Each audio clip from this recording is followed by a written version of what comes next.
My daughter-in-law smiled as she handed me the papers that would supposedly transfer my company to them, calling me too senile to manage anything anymore. I signed without reading a word, watching their faces light up with greed. What they inherited instead was a financial nightmare that would destroy them both. If you're watching this, subscribe and let me know where you're watching from. Let me take you back to that dinner from hell. I'm Eleanor Matthews, 68 years old, and apparently, according to my own family, losing my mind. My son Marcus and his wife Sarah had invited me over for what I thought was a simple Sunday dinner. Instead, I walked into an ambush. "Mom, we need to talk," Marcus said, barely letting me sit down. Sarah was already pulling out a manila folder, her perfectly manicured nails drumming against the mahogany table. "It's about the business. Matthews and Associates had been my life's work. After my husband died 15 years ago, I'd built it from a small consulting firm into a multi-million-dollar operation. But according to my loving family, I was now too old and confused to handle it. These are transfer documents," Sarah explained, her voice dripping with fake concern. "Dr. Peterson agrees that the stress of running a company at your age isn't healthy. She'd somehow gotten my doctor to provide a letter recommending I step back from business activities. Funny how she'd managed that, without me being present for the conversation." Marcus shifted uncomfortably. "It's for your own good, Mom. You've been forgetting things, missing appointments." This was news to me. I'd missed exactly one appointment in 6 months because of a client emergency, but apparently that was evidence of mental decline. "The paperwork transfers full ownership to us," Sarah continued.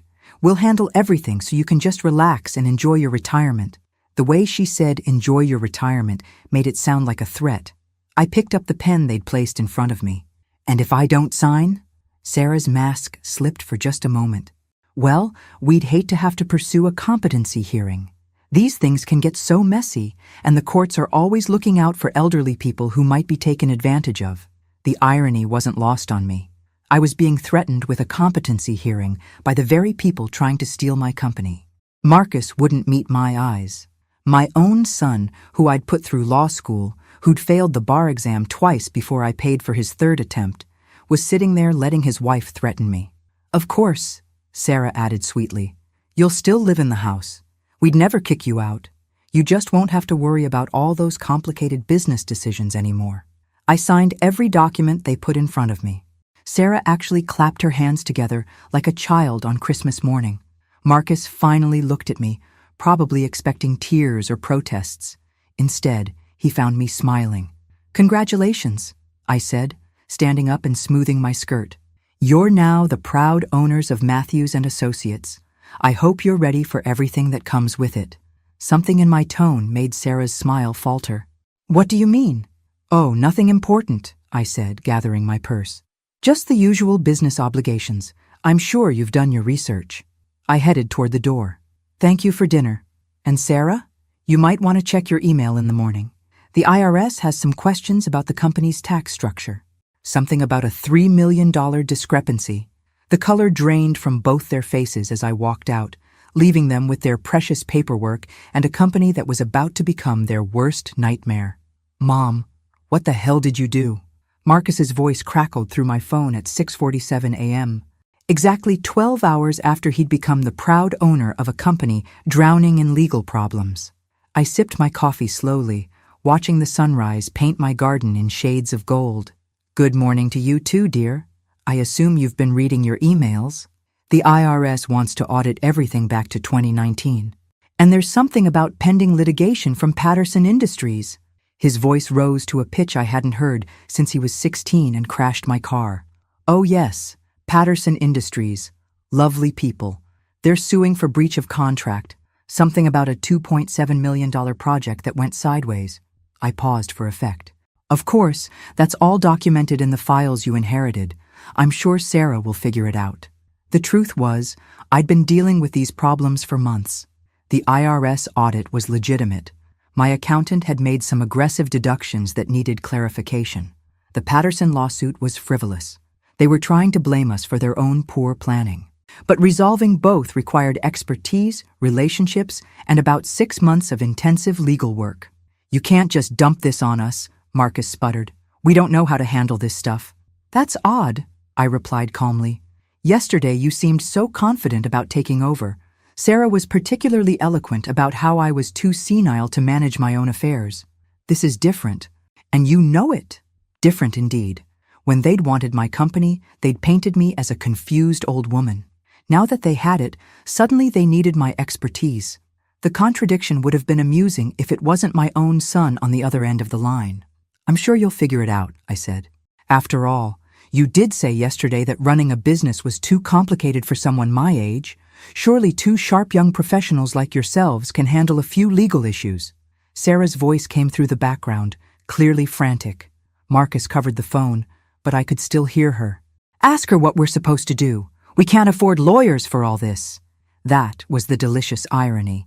They'd stolen a profitable company, but they'd also inherited its problems. And solving those problems would cost far more than the company was currently worth. Marcus, I said gently, you and Sarah wanted this responsibility. You made it very clear that I was incompetent to handle my own affairs. So handle them. Mom, please. We need help. You need help, I agreed. But according to the documents I signed yesterday, I'm just a senile old woman with no business expertise. Why would you want help from someone like that? I could hear Sarah in the background again, her voice shrill. Tell her we'll give the company back. I laughed softly. Oh, that's not how this works. You see, the transfer documents you had me sign, they're ironclad. Sarah was very thorough about that. And according to those same documents, I've been declared mentally incompetent to make business decisions. So legally, I can't take the company back even if I wanted to. The silence on the other end was deafening. But don't worry, I continued.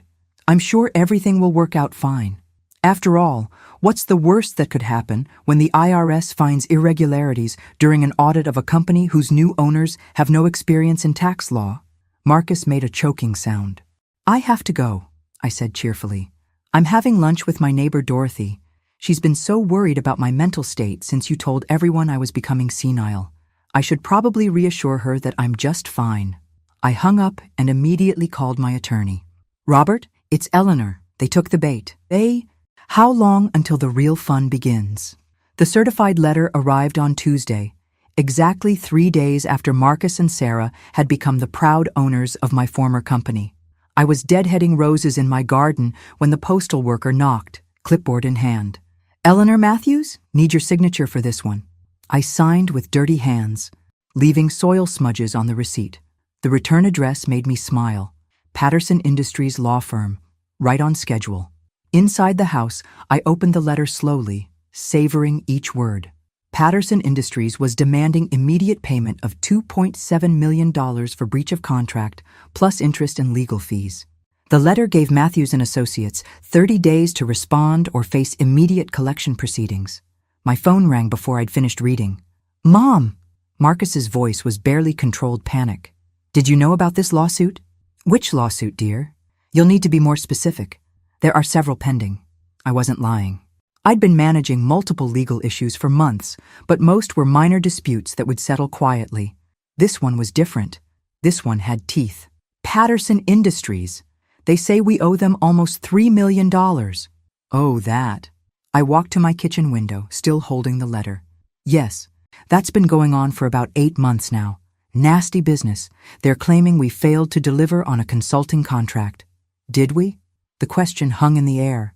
This was the moment I'd been waiting for, when my son would finally understand that running a business involved more than just cashing checks. That's complicated, I said. We delivered exactly what the contract specified, but Patterson's executives didn't like the results, so they're claiming the work was inadequate.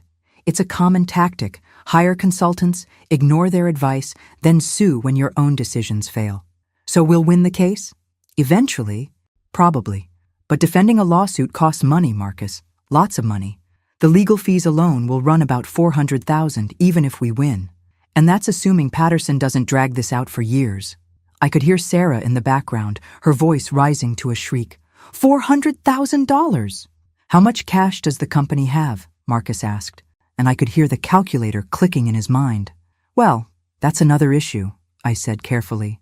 The company's liquid assets are somewhat tied up right now. What do you mean, tied up? Operating capital, dear. The money that keeps the business running day to day. payroll, rent, insurance, client expenses. Most successful companies operate with very little cash on hand. It's more efficient to keep money working in investments. This wasn't entirely true. I'd been quietly moving liquid assets into protected accounts for months, preparing for exactly this scenario.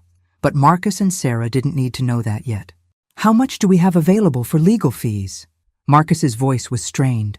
About $60,000 in the checking account, maybe another $40,000 in short-term accounts.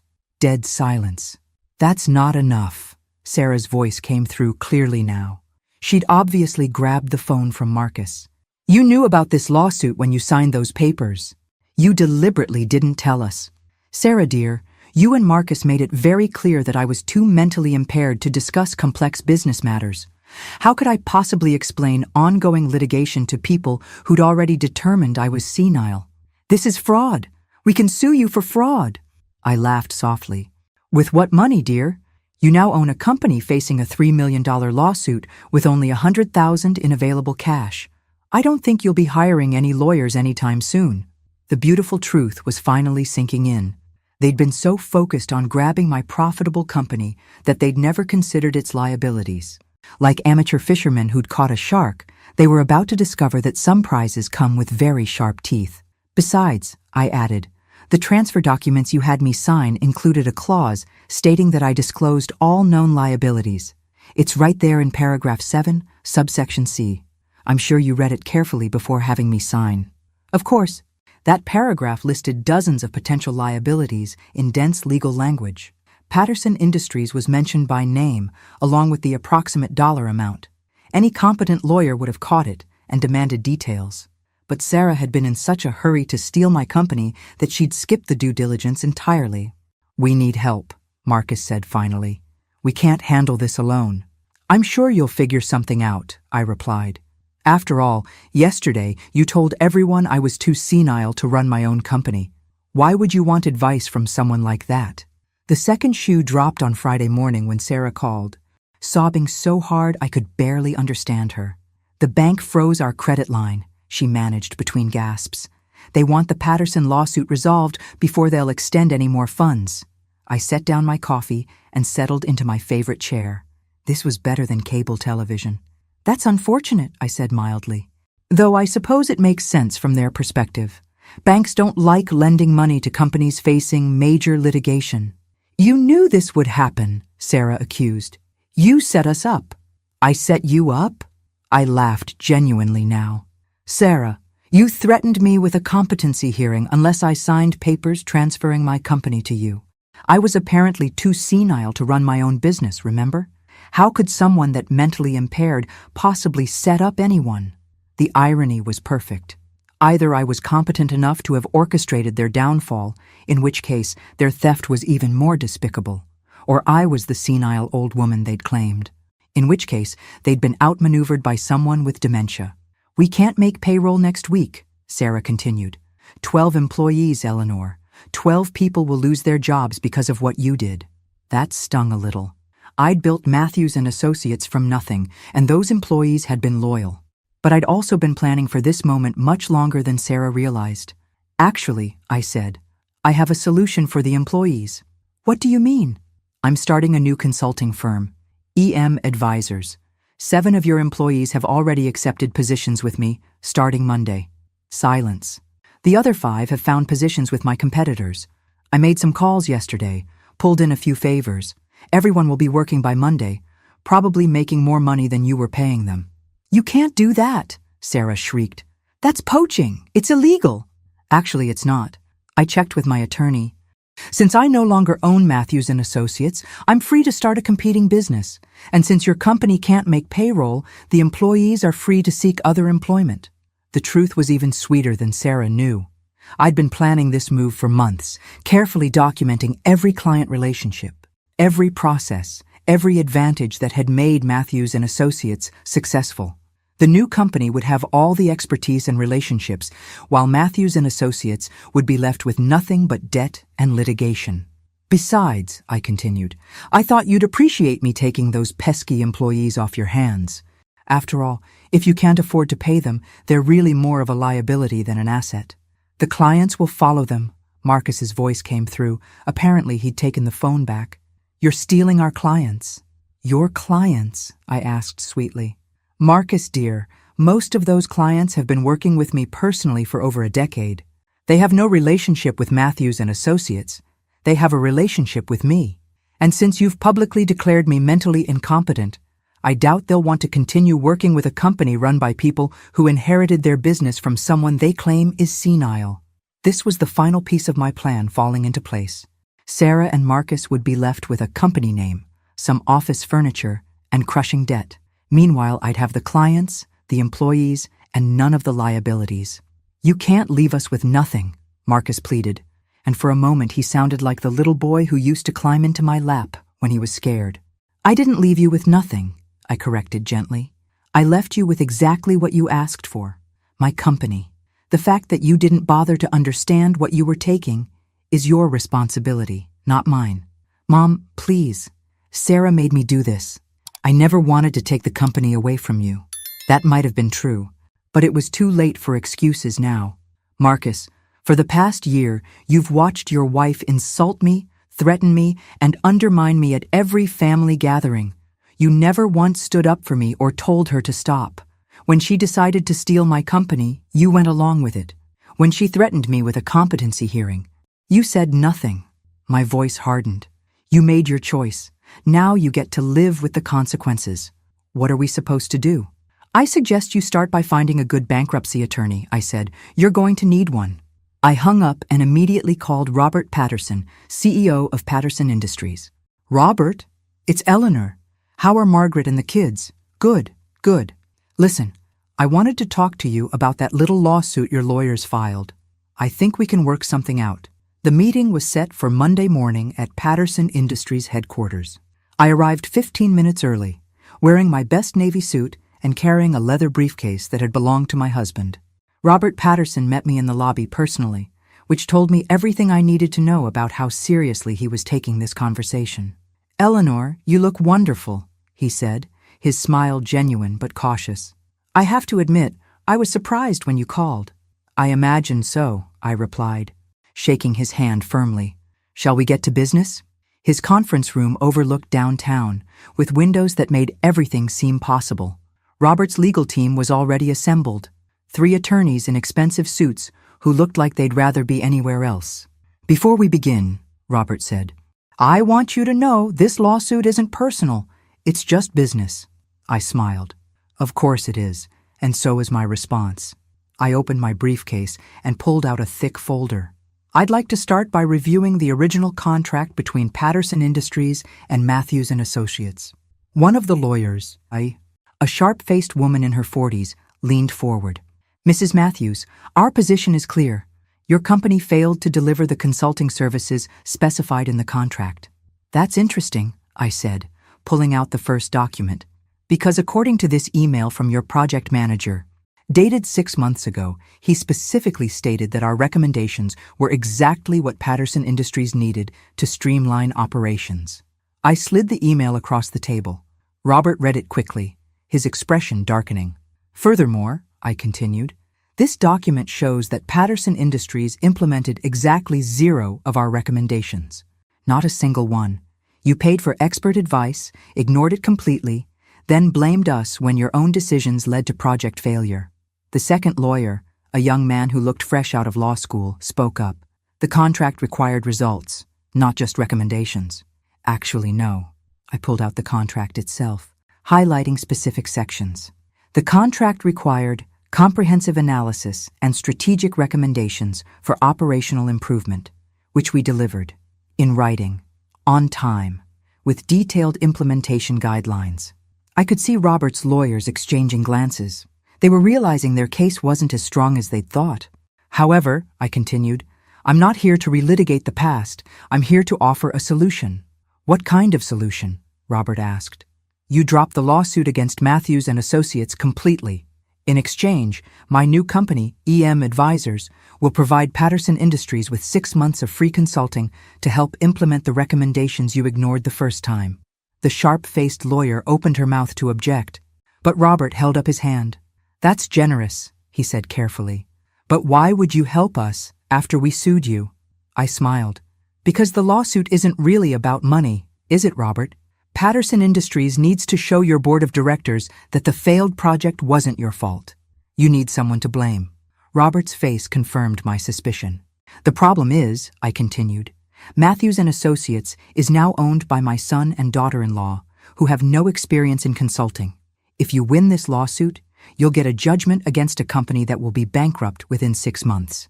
You'll recover nothing, and you'll still have the same operational problems that caused the original project to fail.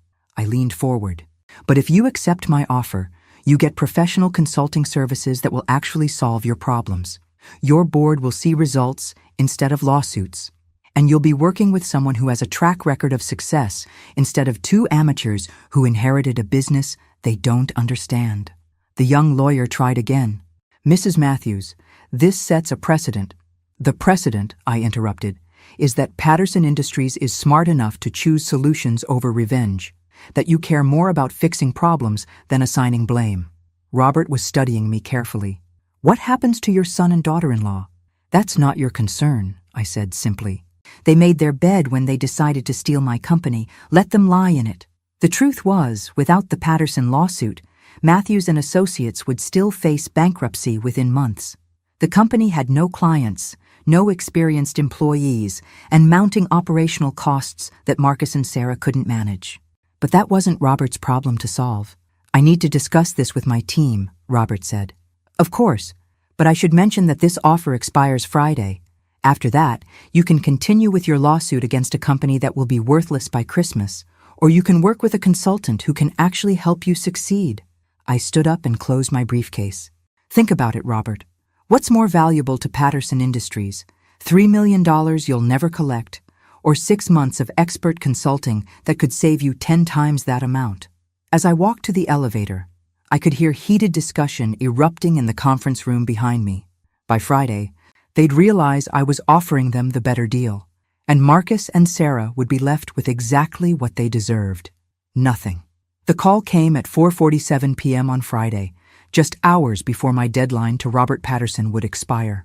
I was in my new office, a bright corner suite with windows overlooking the river, watching my former employees arrange their desks in our new space. Eleanor, it's Robert. We accept your offer. I smiled, making notes on my legal pad. Excellent. I'll have my attorney prepare the documentation. The lawsuit against Matthews and Associates will be withdrawn by Monday? Monday morning. Monday. And Eleanor? I owe you an apology. We should have listened to your recommendations the first time. Water under the bridge, Robert. I'm looking forward to working together again. After I hung up, I sat back in my chair and surveyed my kingdom. 7 experienced consultants, already working on projects I'd brought from my previous contacts. A client roster that was growing daily as word spread that Eleanor Matthews was back in business. And most importantly, a company that was entirely mine, free from family drama and legal entanglements. My assistant knocked on the door frame. Mrs. Matthews, your son is here. He's asking to see you. Marcus stood in my doorway looking like he'd aged 5 years in the past week. His usually perfect hair was disheveled, his shirt wrinkled. Dark circles under his eyes told the story of sleepless nights. Hello, Marcus, I said calmly. Please, sit down. He collapsed into the chair across from my desk.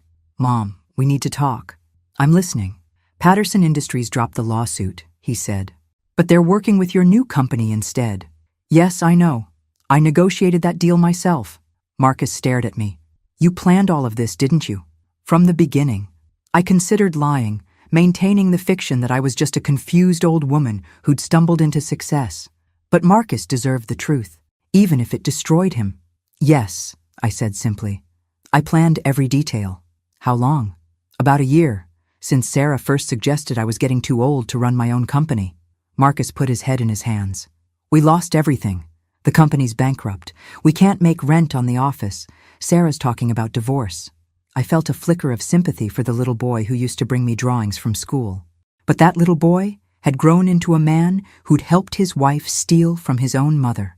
Marcus, for 12 months, you and Sarah treated me like I was losing my mind. You questioned my decisions, undermined my authority, and made me feel like a burden. When I asked for your support, you gave me lectures about accepting help. When I needed you to stand up for me, You stood by and watched your wife tear me down. My voice remained steady, professional.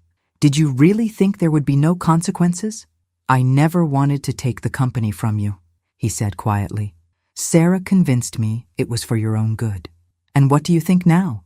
Marcus looked around my new office, taking in the busy workplace I'd created in less than a week. I think you're the smartest person I know, and I'm the biggest fool who ever lived. That admission should have felt like victory. Instead, it just made me tired. The company transfers are legal and binding, I said. Matthews and Associates belongs to you and Sarah. What you do with it is your decision. There's nothing left to do. We're filing for bankruptcy next week. I opened my desk drawer and pulled out an envelope. Actually, there is one option. Marcus looked up hopefully. My new company needs someone to handle our legal compliance and contract negotiations. It's not glamorous work, and it pays about half what you were making before. But it's honest work for an honest wage. I slid the envelope across my desk. That's a job offer, Marcus. Not a gift, not charity. You'd be an employee, nothing more. You'd report to my operations manager, follow company policies, and earn your position every single day. Marcus opened the envelope with shaking hands. What about Sarah? What about her? Would there be a position for her too? I studied my son's face. After everything that had happened, he was still trying to protect the woman who'd orchestrated his downfall. Sarah made her choices, I said. She decided I was senile and incompetent. She threatened me with a competency hearing. She stole my company and tried to humiliate me in the process. I paused. People like that don't work for me. Marcus nodded slowly. I understand. Do you? Because accepting this job means admitting that your mother wasn't senile after all. It means acknowledging that you were wrong and that your wife manipulated you into betraying your own family. I know. And it means that if you ever again let anyone treat me the way Sarah did, you'll be out on the street permanently. No second chances, no family forgiveness, nothing. Marcus met my eyes for the first time since he'd entered my office. I understand, Mom, and I'm sorry. I'm so sorry. I looked at my son, really looked at him, and saw something I hadn't seen in years. Humility, regret, and maybe, just maybe, a glimmer of the boy who used to think his mother could fix anything. Think about the offer over the weekend, I said. Let me know Monday morning. As Marcus left my office, I turned back to my window overlooking the river. In the reflection, I saw a woman who looked exactly like the Eleanor Matthews who'd signed those transfer papers a week ago. But inside, everything had changed. I'd gotten my revenge. My son and daughter-in-law had lost everything, just as I'd planned. But looking at Marcus's broken expression, I wondered if some victories cost more than they were worth. My phone buzzed with a text from Sarah. This isn't over. I'll find a way to destroy you for what you've done. I deleted the message without responding. Some people never learned. But maybe Marcus would be different. Maybe losing everything would teach him what I'd tried to show him all along. That family isn't about what you can take from each other. It's about what you're willing to give. Monday morning would tell me whether my son had finally learned that lesson or if he was truly lost forever. Marcus accepted the job offer, but Sarah's revenge was just beginning. On Tuesday morning, I arrived at my office to find 2 police officers waiting in the lobby with handcuffs. Eleanor Matthews, you're under arrest for elder abuse and financial fraud. I remained calm as they read me my rights, though inside I was calculating furiously. Sarah had moved faster than I'd anticipated, and apparently she'd found someone willing to listen to her version of events. My attorney is Robert Chen, I told the officers. I'd like to call him immediately. At the police station, I learned the scope of Sarah's accusations. According to her sworn statement, I had manipulated my own son into stealing my company, then used my knowledge of the business to sabotage his efforts. She claimed I was suffering from early-stage dementia that made me paranoid and vindictive. The most damaging allegation was that I'd hidden assets from the company transfer, effectively defrauding Marcus and Sarah of money that rightfully belonged to them. Robert Chen arrived within an hour, his expression grim. Eleanor, this is serious. Sarah has bank records showing large transfers from Matthews and Associates accounts to your personal accounts over the past 6 months. Those transfers were perfectly legal, I said. I was the sole owner of the company. I had every right to manage its assets as I saw fit. The problem is timing, Robert explained. If the prosecution can prove you knew Marcus and Sarah intended to take over the company, and you deliberately moved assets to prevent them from accessing the money, that could constitute fraud. I almost laughed at the irony. Sarah was accusing me of the very crime she'd been planning to commit, stealing money that didn't belong to her. What kind of evidence do they have? Email records showing you discussing business plans with your accountant 3 days before the transfer. Phone records showing calls to your bank. And Marcus is on record saying you seemed unusually cooperative about signing the papers. Marcus had provided evidence against me. My own son, who I just offered a job to rebuild his life, had helped his wife try to destroy mine. Where's Marcus now? I asked. That's another problem, Robert said carefully. He and Sarah have disappeared. They cleared out their apartment yesterday and haven't been seen since. The picture was becoming clearer. Sarah had filed criminal charges against me, then fled before anyone could question her story too closely. It was actually quite clever. By disappearing, she'd made it impossible for me to confront her lies while ensuring the legal process would move forward without her presence. What happens next? Arraignment tomorrow morning. They'll set bail, assuming the judge grants it. After that, we prepare for trial. That night, sitting in a holding cell that smelled of disinfectant and desperation, I had time to think. Sarah had outmaneuvered me, at least temporarily, but she'd also made a critical mistake. She'd assumed I was playing by the rules. I wasn't. The next morning, Judge Patricia Williams presided over my arraignment. She was a stern-looking woman in her 60s who'd built her reputation on being tough but fair. Mrs. Matthews, you're charged with elder abuse in the first degree and financial fraud. How do you plead? Not guilty, Your Honor. Bail is set at $50,000. Trial is scheduled for— Your Honor, I interrupted. I'd like to make a statement. Judge Williams frowned. Mrs. Matthews, I strongly advise you to consult with your attorney before— I understand the risks, Your Honor, but there's something the court needs to know about the complainant's credibility. Robert Chen was making frantic gestures for me to stop talking, but I continued. Sarah Matthews, who filed these charges, is currently a fugitive. She and my son disappeared yesterday, immediately after filing this complaint. I believe they're attempting to flee the country with money they embezzled from Matthews and Associates. The prosecutor, a young woman who'd been looking confident, suddenly appeared worried. Furthermore, I continued, I have evidence that Sarah Matthews has been planning this fraud for over a year, and that the company transfer she claims was legitimate was actually accomplished through threats and coercion. Judge Williams looked intrigued despite herself. What kind of evidence? Mrs. Matthews? I smiled. Audio recordings, Your Honor, of every conversation I had with my son and daughter-in-law over the past 6 months. The courtroom erupted in murmurs. The prosecutor was now looking actively panicked. I've been recording our family interactions since Sarah first suggested I was becoming senile, I continued, including the dinner where she threatened me with a competency hearing unless I signed the transfer documents. Robert Chen had stopped trying to shut me up and was now smiling himself. Your Honor, I said, I'd like to request that all charges be dropped and that a warrant be issued for the arrest of Sarah and Marcus Matthews for fraud, extortion, and filing false police reports. The audio recordings changed everything. Within hours of my arraignment, detectives were listening to Sarah's voice, threatening me with a competency hearing unless I signed the transfer papers. They heard Marcus agreeing to the plan despite clearly knowing it was wrong. Most damaging was the conversation from the week before the dinner when Sarah and Marcus discussed their strategy for taking my company. We need to make her seem confused and incompetent, Sarah's voice was crystal clear on the recording. Get her doctor to write a letter about cognitive decline. Make her feel like she's a burden. What if she refuses to sign? Marcus asked. Then we file for guardianship. Once I'm her legal guardian, I can do whatever I want with her assets. The recordings proved that everything I'd told the police was true, and everything Sarah had claimed was a lie. By Thursday afternoon, warrants had been issued for both Marcus and Sarah's arrest, but they'd had a 3-day head start, and tracking them down wouldn't be easy. The good news, Detective Morrison told me, is that we froze all their bank accounts before they could access much money. The bad news is, they're probably already out of the country. I wasn't so sure about that. Sarah was smart, but she was also arrogant. She wouldn't have fled without trying to salvage something from her failed plan. Detective, Have you checked their storage unit? Morrison looked puzzled. What storage unit? Sarah rented a storage unit 6 months ago. She told Marcus it was for seasonal decorations, but I think she was preparing for this eventuality.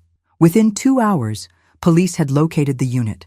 Inside, they found boxes of documents that had been stolen from Matthews and Associates, including client files, financial records, and contracts. They also found 3 suitcases full of cash, approximately $40,000 that had been embezzled from the company accounts. But Sarah and Marcus weren't there. That evening, my phone rang. The caller ID showed Marcus's number. "Hello, son." "Mom." His voice was strained, exhausted. "We saw the news. Sarah says we need to keep running. Where are you?" "I can't tell you that, but Mom, I want you to know, I never wanted it to go this far. Sarah said we'd just take the company and run it better than you could. She said you'd be happier not having to worry about business anymore." I closed my eyes. Even now, after everything that had happened, Marcus was still making excuses for his wife. "Marcus, you have 2 choices. You can keep running with Sarah and spend the rest of your life as a fugitive, or you can come home and face the consequences of what you've done. Sarah will never agree to come back." "I'm not talking about Sarah. I'm talking about you." A long pause. In the background, I could hear Sarah's voice, sharp and angry, though I couldn't make out the words. She's saying we should disappear completely. New identities, new life somewhere far away from here. "And what do you want to do?" Another pause, longer this time. "I want to come home, Mom. I want to fix this somehow." "Then do it. I can't leave Sarah. She's my wife." "Sarah destroyed your life, Marcus. She manipulated you into betraying your own mother, convinced you to commit multiple felonies, and now she's asking you to abandon everything you've ever known to live as a criminal." I could hear their argument escalating in the background. "She's all I have left," Marcus said quietly. "No," I replied. "You have me. You'll always have me, if you're willing to come home and make this right." The line went dead. Friday morning, Detective Morrison called with an update. We traced their credit cards to a hotel in Montreal. Canadian authorities are coordinating with us, but by the time officers arrived, they were gone again. Any idea where they're headed? Sarah has a cousin in Switzerland. We're working with Interpol. But honestly, if they make it to Europe, it'll be much harder to bring them back. I hung up and stared out my office window. Somewhere out there, my son was running from the police with a woman who'd destroyed everything he'd ever cared about. Part of me wondered if I should have handled things differently, found a way to separate Marcus from Sarah's influence without destroying his life completely. But then I remembered the recordings. Marcus's voice agreeing to steal my company, his willingness to have me declared incompetent, his complete failure to protect me from Sarah's abuse. Some lessons could only be learned the hard way. The breakthrough came from an unexpected source. On Saturday morning, my doorbell rang at 7 a.m. I opened it to find a young woman in her 20s with Sarah's blonde hair and sharp features. "Mrs. Matthews, I'm Jessica Mills, Sarah's sister. I think we need to talk." Over coffee in my kitchen, Jessica told me a story that made everything click into place. "Sarah's been planning this for 2 years, she said. "Ever since Marcus first mentioned how successful your company was. She's always been jealous of people who have more than she does." "Why are you telling me this?" Jessica looked uncomfortable. "Because she called me yesterday asking for money. She wanted me to wire $10,000 to an account in Switzerland. When I refused, she threatened to ruin my credit rating." That sounded like Sarah. Even on the run, she was trying to manipulate and threaten people. She also said something that worried me. "She's planning to come back to the US, but not to turn herself in. She wants to kill you." The words hit me like ice water. She said that specifically? Her exact words were, "That old bitch ruined everything. I'm going to make her pay permanently." I called Detective Morrison immediately. Within an hour, FBI agents were at my house, setting up surveillance equipment and discussing protection protocols. "We're treating this as a credible threat," Agent Susan Torres explained. "Sarah Matthews has already shown she's willing to commit multiple felonies. Threatening violence against a witness is a logical escalation. How long will this take? Depends on how smart she is. If she really tries to come back here, we'll catch her. If she stays in Europe, it could take months or years to extradite her." I spent the weekend in a safe house, a bland apartment that felt like a prison. But Monday morning brought news that changed everything. Marcus had turned himself in. I rushed to the police station, where I found my son sitting in an interview room, looking like he'd aged 10 years. He was alone. Sarah was nowhere to be seen. "Where is she?" Detective Morrison asked. "Gone," Marcus said simply. "She left me in Montreal, took what money we had left and disappeared." "Did she say where she was going?" Marcus shook his head. "She said I was weak and pathetic, that I'd just slow her down." She was probably right. Looking at my son, hollow-eyed, defeated, abandoned by the woman he'd sacrificed everything for, I felt something I hadn't expected. Pity. "Marcus," I said quietly, "tell them everything. About the plan, about Sarah's threats, about what really happened." For the next 4 hours, Marcus confessed to everything. He provided details about Sarah's scheme that even I hadn't known. She'd been researching elder abuse laws for months, looking for ways to have me declared incompetent. She'd been cultivating relationships with my doctor and my accountant, trying to find people who would support her claims about my mental state. Most shocking was her backup plan. If the competency hearing didn't work, she intended to have me committed to a psychiatric facility against my will. She had papers drawn up, Marcus said, his voice breaking. False medical reports. Fake psychiatric evaluations. She was going to have me sign an affidavit saying you'd become violent and delusional. The scope of Sarah's plan was breathtaking in its cruelty. She hadn't just wanted my money, she'd wanted to destroy my life completely. "Why are you telling us this now?" Agent Torres asked. Marcus looked at me through the one-way glass. "Because my mother was right. Sarah didn't love me. She used me to get what she wanted, and when I became inconvenient, she threw me away like garbage." He turned back to the investigators. "I'll testify against her.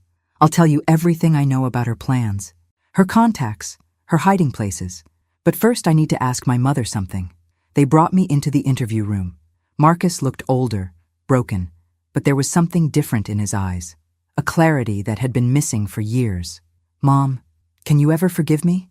I studied my son's face, seeing the little boy who used to crawl into my bed during thunderstorms and the man who'd betrayed me for a woman who'd never loved him. "That depends," I said. "Are you finally ready to tell me the truth about everything?" Marcus nodded.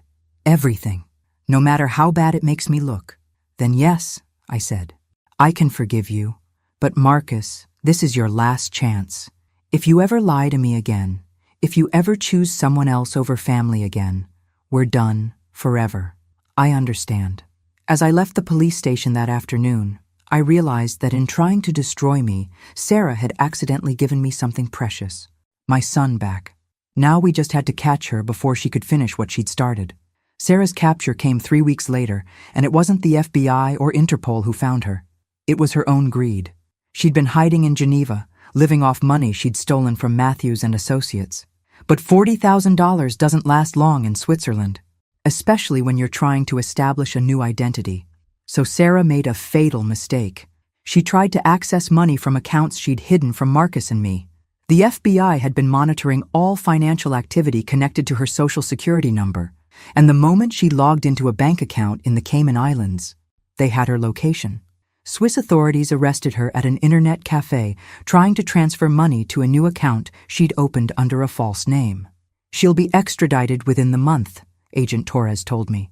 "And thanks to your son's testimony, we have enough evidence to convict her on multiple federal charges." Marcus had kept his word.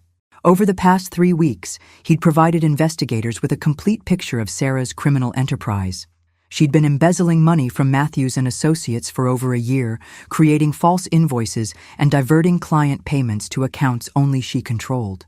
She'd also been systematically destroying evidence of my competence, deleting emails that showed my clear thinking and replacing them with confused-sounding messages she'd written herself. "The irony," Detective Morrison said, "is that she spent so much time trying to make you look senile that she created a detailed record of her own criminal planning." The trial was scheduled for September. Marcus would testify for the prosecution in exchange for a reduced sentence, 5 years probation instead of 10 years in prison. It wasn't perfect justice, but it was fair considering his cooperation.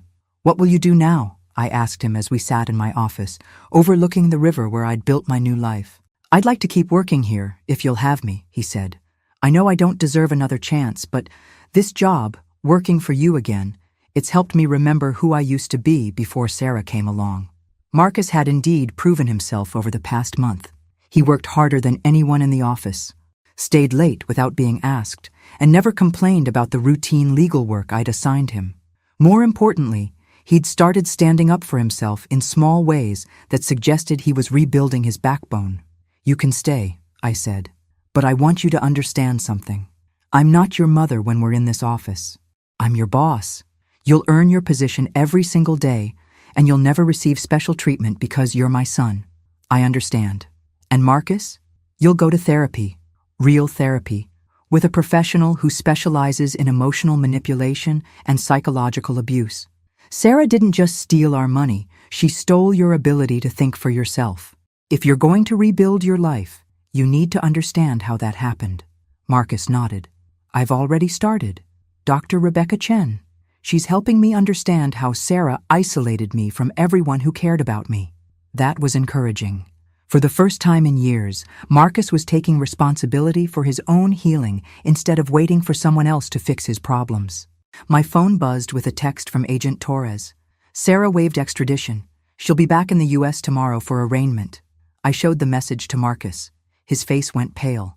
"Are you afraid of her?" I asked. "Terrified," he admitted. "Even in handcuffs, even facing 20 years in prison, she's still the most manipulative person I've ever met. She'll try to blame everything on me, make herself look like a victim." "Let her try," I said. "We have recordings, financial records, and your testimony. The truth has a way of surviving lies." But privately, I shared Marcus's concern. Sarah was indeed manipulative, and she'd had weeks in a Swiss jail cell to plan her defense strategy. The real test would come when she stood in front of a jury and tried to convince them that she was just a loving wife trying to help her confused mother-in-law. I'd built my case carefully, but Sarah had always been good at making people believe her version of events. This time, though, I had something she didn't: the complete truth, documented in her own voice. And sometimes, that's enough. The trial lasted 6 days, and every moment was a masterclass in how truth ultimately defeats deception, no matter how skillfully the lies are told. Sarah's defense attorney painted her as a devoted daughter-in-law who'd been concerned about my mental deterioration. He claimed she'd only tried to help me by taking over business responsibilities I could no longer handle. "My client acted out of love and concern," he told the jury. "Eleanor Matthews has admitted to recording private family conversations without consent. She's admitted to deliberately hiding business assets from her own son. She's admitted to planning an elaborate scheme to punish her family for trying to help her. It was a clever strategy, turn my successful defense into evidence of manipulation and vindictiveness." But then the prosecution played the recordings.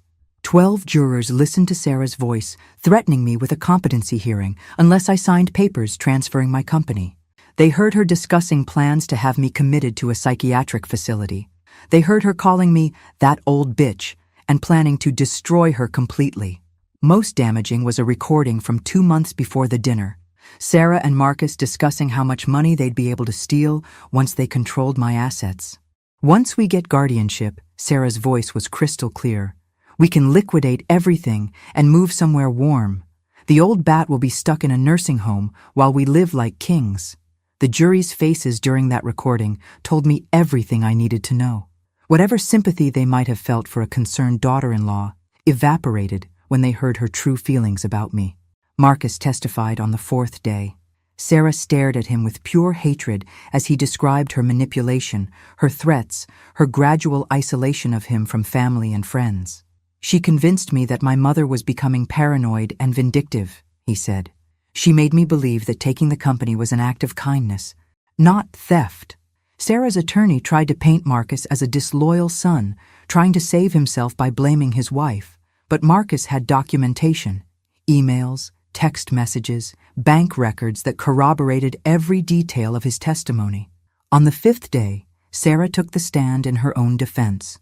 She was magnificent, I had to admit, poised, articulate, seemingly genuine in her concern for my welfare. She explained away each piece of evidence with reasonable-sounding explanations. The recordings? Eleanor was becoming paranoid and suspicious. We had to discuss strategies for helping her without triggering her anxiety. The hidden assets? We discovered she'd been moving money erratically, which confirmed our concerns about her mental state. The threats? Taken out of context by a woman who was already plotting against us. For 2 hours, Sarah spun a web of lies so convincing that I began to worry the jury might believe her. But then the prosecutor began cross-examination. Ms. Matthews, you testified that you were concerned about Eleanor's mental state. Did you ever suggest she see a doctor for evaluation? Yes, we discussed it many times. But you never actually arranged for her to see a specialist, did you? She refused to go. Yet you were planning to have her declared incompetent without a proper medical evaluation? Sarah hesitated. We felt we had enough evidence. Evidence? You mean the recordings you made secretly while manipulating her into appearing confused? That's not... Ms. Matthews, you testified that you were trying to help Mrs. Matthews. Can you explain why your plan included liquidating her assets and moving to another state? Sarah's composure finally cracked. We needed to protect the money from her erratic decisions. By spending it on yourselves? We were her family. We deserved... What did you deserve, Ms. Matthews? The word deserved hung in the air like a confession. In that moment, Sarah revealed her true motivation, not love or concern, but entitlement. The jury deliberated for less than 3 hours, guilty on all charges: fraud, elder abuse, embezzlement, filing false police reports, and conspiracy. The judge sentenced Sarah to 15 years in federal prison with no possibility of parole for 7 years. As the bailiff led her away in handcuffs, Sarah turned to look at me one last time. Her mask had finally slipped completely, revealing the cold calculation underneath. "This isn't over," she mouthed silently. I smiled and mouthed back, "Yes, it is." Walking out of the courthouse with Marcus beside me, I felt something I hadn't experienced in 2 years. Complete peace. "What happens now?" Marcus asked. "Now you finish your probation, keep going to therapy, and prove that you've learned from this experience," I said. "And I get back to building the life Sarah tried to steal from me." 6 months later, EM Advisors had grown to 15 employees and had contracts with major corporations across 3 states. Marcus had been promoted to senior legal counsel, a position he'd earned through hard work and dedication. Most importantly, we'd rebuilt our relationship on a foundation of honesty and mutual respect. Sarah's final appeal was denied last month. She'll spend the next 7 years thinking about how greed and manipulation led to her downfall.